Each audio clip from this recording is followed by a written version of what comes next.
It's an orange juice. What's up everyone, this is OJ.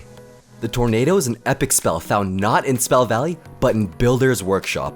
Once released, you can buy a stack of 10 for 400 gems. This brings it up to level 3 immediately. Increasing its level will only increase its damage.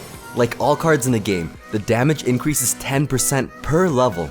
At tournament standard, it deals 58 damage per second for a total of 178 damage over 3 seconds. If you break it down, it administers 1 tick of damage every 0.5 seconds for 29 damage. So it takes 1.5 seconds to kill skeletons, which is 3 ticks. It does not damage buildings, so you don't need to worry about activating the King's Tower. It can pull both air and ground units, dealing damage similar to Zap. It won't kill anything stronger than stab goblins. Minions will still survive with a sliver of health, but it offers the benefit of pulling the units. Let's break down the mechanics of the Tornado. It's different from the Log. It can pull units that aren't walking. This can be when they're deployed or when they're busy attacking. But if a unit is already walking and you try to pull it away from where it wants to go, the unit will resist the Tornado. However, if you pull a unit toward its intended destination, that actually pulls them significantly faster. This can be a good thing if you want to separate certain units. Or it can be deadly if you accidentally speed up units closer to your tower. Size, weight, and move speed of the unit does not matter. The mechanic pulls all units at equal strength. Here's where it gets very interesting. Any unit sucked by the Tornado, whether they're stalled or pulled to the core, will still be able to attack, provided they're within range. This holds true with melee units as well. Since it doesn't stun units, a Valkyrie can die very fast. Essentially, you'll never want to pull Minion Horde onto your arena tower. They'll arrive faster and start attacking as soon as they're within range. If your opponent attempts to kite your unit, you can cancel it out by pulling the unit back. While units are moving, the Tornado has a tough time pulling units backwards, but easily pulls them forward. There are a crazy amount of situations where both mechanics can come in handy. Since Golems and P.E.K.K.A.s have a slower load time, you can pull them into the other lane.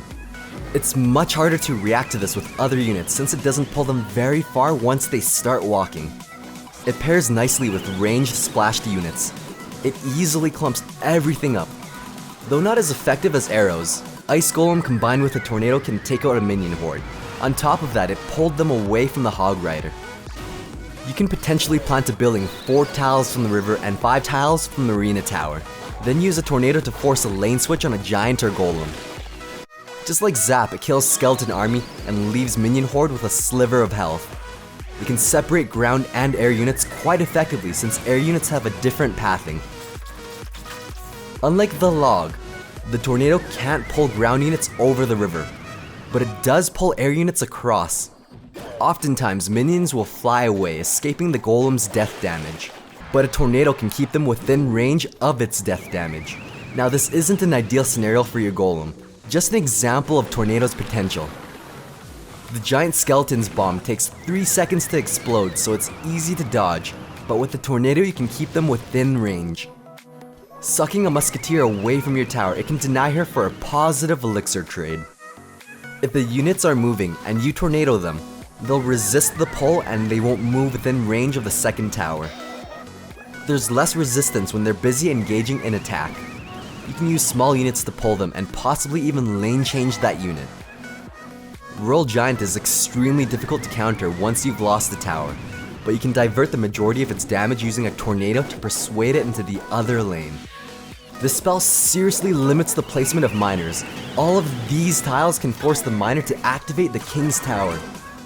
If a Giant is already locked onto your tower, that means he's not walking, so you'll have more pull strength. This is especially helpful if you want to re-aggro him onto a different building. When an Inferno Dragon is already locked onto your tower and you don't have a stun, you can use a Tornado to pull him out of range of your tower. Pairing the Tornado with ranged units is very effective against melee units. Even a Mini P.E.K.K.A. is slightly ranged, and the damage of the Tornado allows the Mini P.E.K.K.A. to one-shot the Barbarians. With this exact placement and timing, it can shut down a Mini P.E.K.K.A. When your opponent pig pushes, it can completely cancel it out, then pull the Hog onto your building and kill the small units. If your enemy has a death ball coming, the tornado can clump up the death ball, then finish with a fireball. Despite all these crazy potential plays, you also have to be careful not to pull the units toward your tower faster. The units will still be able to attack as long as they're within range. On the flip side, if you see them play a defensive tornado, you can use this to your advantage and send in a hog or giant to speed them up. Some of these tricks require precise placement and timing.